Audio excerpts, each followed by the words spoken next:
In March of 2023, I spoke at a conference about multi-level marketing in Washington, D.C. There were lawyers, economists, professors, and members of the Federal Trade Commission involved with this conference. I was invited back the following year to speak on a segment about how the multi-level marketing industry uses and misuses words. Presenters discuss striking and disturbing examples of how MLMs manipulate consumers via language. This was the exact prompt for the segment. I want to read to you what I wrote and read to the people who were in attendance that day. Doublespeak is language designed to evade responsibility, make the unpleasant appear pleasant, and mislead while pretending not to. It is not accidental like a slip of the tongue. It is an intentional deception, a language trick. Doublespeak is all around us. It surrounds our politics, medicine, food, education, and virtually every other facet of our lives. At times it can be harmless, like when using a euphemism in order to soften the blow of a painful truth, such as saying he passed away instead of he died. But it can be harmful, especially when its use is intended to hide something that the listener would likely object to if stated without doublespeak. Most people would probably think the idea of torture is inhumane and wrong, so the United States does not torture. However, they may opt to use enhanced interrogation, torture with a nicer sounding name. Until 1949, the United States Department of Defense was called the United States Department of War. Being in the business of defending sounds a lot better than being in the business of war, and if you're perpetually on the defense, as the name would imply, it means you're always the victim. You're never the one starting the conflict, you're simply defending against it. Historically, doublespeak has been used to its fullest extent in order to commit atrocities that most people couldn't even fathom participating in. In Adolf Hitler's book, Mein Kampf, he describes how people could be induced to believe a lie so colossal simply because they would not believe that someone could have the impudence to distort the truth so infamously. In other words, it's so crazy that it must be true. In George Orwell's novel 1984, the government of Oceania has utilized doublespeak to such an extent that it has warped reality beyond anyone's comprehension. The Ministry of Truth is where lies and propaganda are invented. The Ministry of Love is where torture and brainwashing occur. The Ministry of Plenty is in control of the continuously dwindling supply of goods. The Ministry of Peace relates to the oppressive military. The tenets of Oceania are further examples of doublespeak. War is peace, freedom is slavery, ignorance is strength. For many decades now, we have witnessed an endless chain pyramid scheme that engages in routine deception and destroys countless lives through its false unlimited income promise. Every way you slice it, this behemoth is shown to be a scam that depends on the calculated deception of its victims. Many studies have proven this, like the 2011 John Taylor study, which is published on the FTC's website. And yet, the FTC, the government, and educated academics engage in the big lie that this scam is a legitimate business model by referring to it by its doublespeak name, multi-level marketing. The real-world equivalent of the Ministry of Truth, as it pertains to MLM, is called the Direct Selling Association. The DSA wears the disguise of a trade association, where it engages in publishing propaganda to disguise what it really is, as well as lobbying lawmakers to protect itself from prosecution or classification as a cartel of pyramid schemes in disguise. Thanks to Truth in Advertising, we know that at least 98% of the MLM companies who are members of the DSA have been confirmed to use deceptive earnings claims to advertise their business opportunity. Only days after these findings were published, the DSA published their own campaign warning people about the danger of scams. The irony is so overt that I have to laugh at it. This is how brazen they have become after getting away with the big lie for so long. The DSA's disguise as a trade association is supported by the FTC, who routinely oversees MLM and litigates companies accused of being a pyramid scheme. But why? The FTC's job is to regulate trade. Fraud is not trade. Pyramid scheme rackets are not business.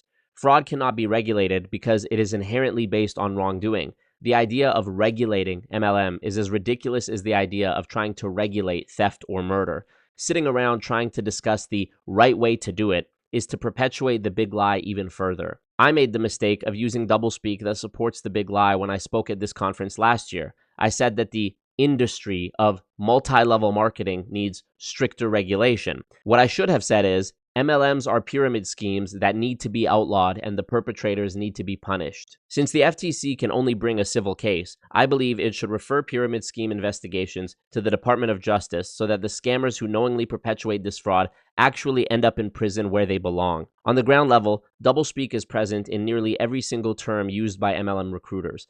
They essentially have a dictionary of words that have been redefined or hijacked to mean something else. Even discussing MLM transparently requires defining these terms and clarifying otherwise innocuous language.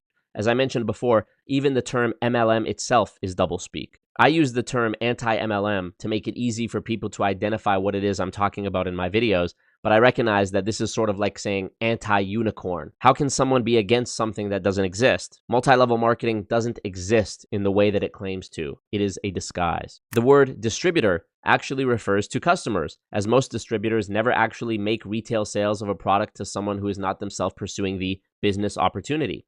Business opportunity is a doublespeak term that replaces the words pyramid scheme. Unlimited income potential actually refers to a scam where 99% of participants will lose their money by virtue of the design of an endless chain plan. People who pay money for the right to join these schemes and don't receive a salary, wages, benefits, or training are somehow called independent business owners, even when they don't own anything. Rather than paying simply for the right to recruit more people, the initial investment into the Ponzi scheme is disguised by laundering the money through what is called a starter kit. Thus, the money paid is a purchase.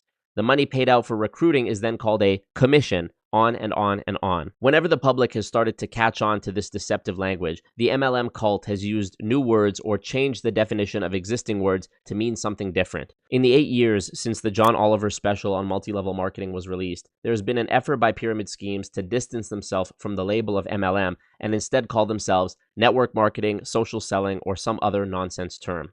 Here's an example. Hi, can we stop talking about MLMs because those aren't even a thing anymore? Let me explain why. Okay, multi-level marketing is based only on you having success or making money by getting people to be under you making money. No. In network marketing and social selling, it's completely different. In network marketing and social selling, you actually can make good money with just a customer base, which is no different than affiliate marketing. Those girls slinging those Amazon links, they make commissions off of those referrals. No different than social sellers. They can have an amazing broad customer base where they're making commissions, or they can empower other people to make money by having their own customer bases and sharing. So you're either helping customers or you're helping business owners. So that's what's amazing about the network marketing business model or the social selling business model. It's a B2B business, means business to business. You're developing other business owners, and a B2C, meaning business to consumers. What? That's amazing. So stop using MLM. Now, those are gone. This video shows how effortlessly the brainwashed members of MLM scams are able to build a mental fortress of justifications and false equivalencies to defend their scam. This is revisionist history similar to what we see in 1984. The Ministry of Truth routinely edits old newspapers and historical reports to fit the narrative of the day. According to this woman, MLMs need not be talked about because they don't even exist anymore. This gaslighting is a small part of the psychological warfare that makes MLM scams so much more than just scams. They are authoritarian cults who dictate reality for those who believe in the big lie. In 1984, Orwell wrote, "He who controls the past controls the future. He who controls the present controls the past." The Ministry of Truth and the Ministry of Love work together to unperson thought criminals. Anyone who dares to think critically or doesn't adhere completely to the lies spread by Big Brother is erased from history through the retroactive editing of documents while simultaneously being re-educated or vaporized at the Ministry of Love. I speak from personal experience when I say that MLM companies utilize vicious harassment and frivolous lawfare in order to control the flow of information and silence their critics. My own refusal to fold in the face of lawsuits initiated by MLMs I have reported on from my social media channels has resulted in private investigators showing up at my home, the homes of my relatives, and even following me to my gym. I've had my Instagram reported and disabled 15 different times. YouTube videos have been falsely reported and removed, and relatives of mine have been found on social media and sent threatening messages from private faceless accounts. These are extreme tactics reminiscent of those used by Scientology against former members and critics. MLMs survive and thrive off of their ability to flood the internet with their own positive propaganda while at the same time silencing truthful information.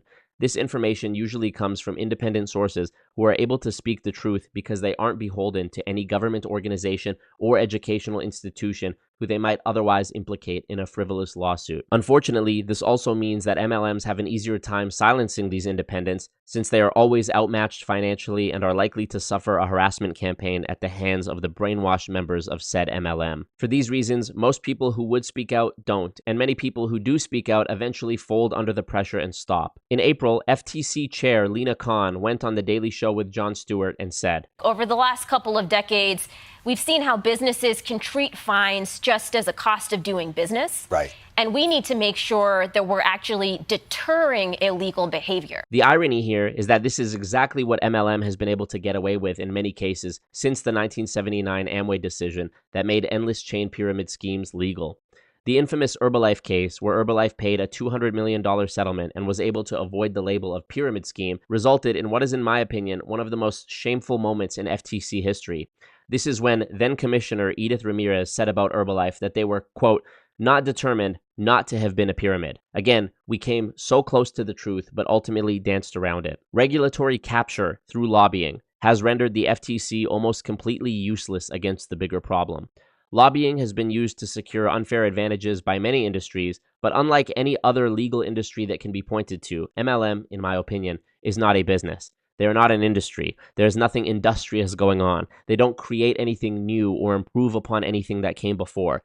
They lie about an unlimited income opportunity and scam millions of people every year, destroying lives and relationships. And when it comes to reports, I have personally been responsible for thousands of consumer reports sent directly to the FTC, and nothing has ever been done. Last year, I had around 50,000 subscribers on YouTube when I spoke at this conference. This year, I have nearly 100,000, and my YouTube channel has nearly 10 million total views. And each step of the way, in all of my biggest videos, I have urged people to report MLMs to the FTC. And even when the FTC has reached out to me for information, months and years went by and nothing ever came of it. The FTC says they're a small organization with limited resources. But if the proven biggest financial scam in human history is not the number one priority, then how can the public have any faith in them? Consider this. An employee is someone who willingly does work and gets paid for it. A volunteer is someone who willingly does work and does not get paid for it. A slave is someone who is forced against their will to do work and does not get paid for it. Below that is a multi-level marketing distributor, someone who is deceived into paying to do work and does not get paid for it, despite believing all the while that they will. This is evident with even the most surface-level observation, and yet the MLM big lie is upheld and protected by those we depend on to protect us from it. In order to uphold the truth, we must abandon doublespeak and stop using the deceptive, made-up language that supports the big lie. Words like multi-level marketing, distributor, independent business owner, income opportunity, etc. must be called what they are: cult, fraud, deception, brainwashing, pyramid scheme, and so on. In 1984, Orwell writes, "Being in a minority, even a minority of one, did not make you mad. There was truth and there was untruth, and if you clung to the truth, even against the whole world, you were not mad."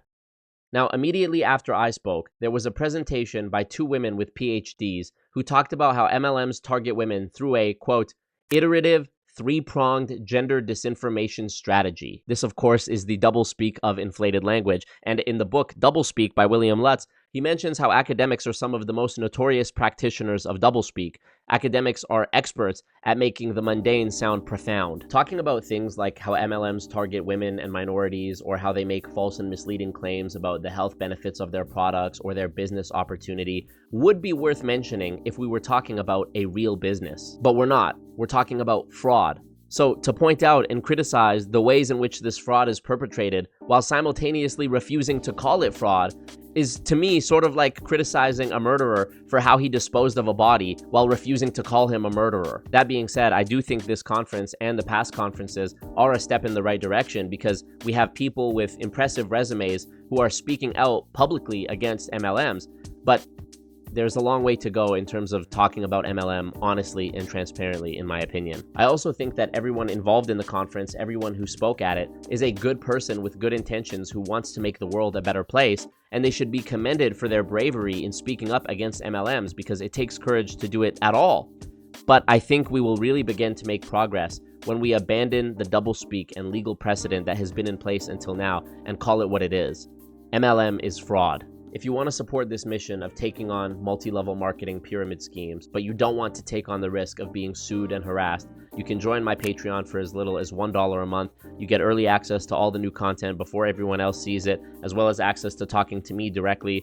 And if you'd like to make a one-time donation that doesn't recur, I'll put my PayPal email in the description as well. Thanks for watching, and don't join an MLM.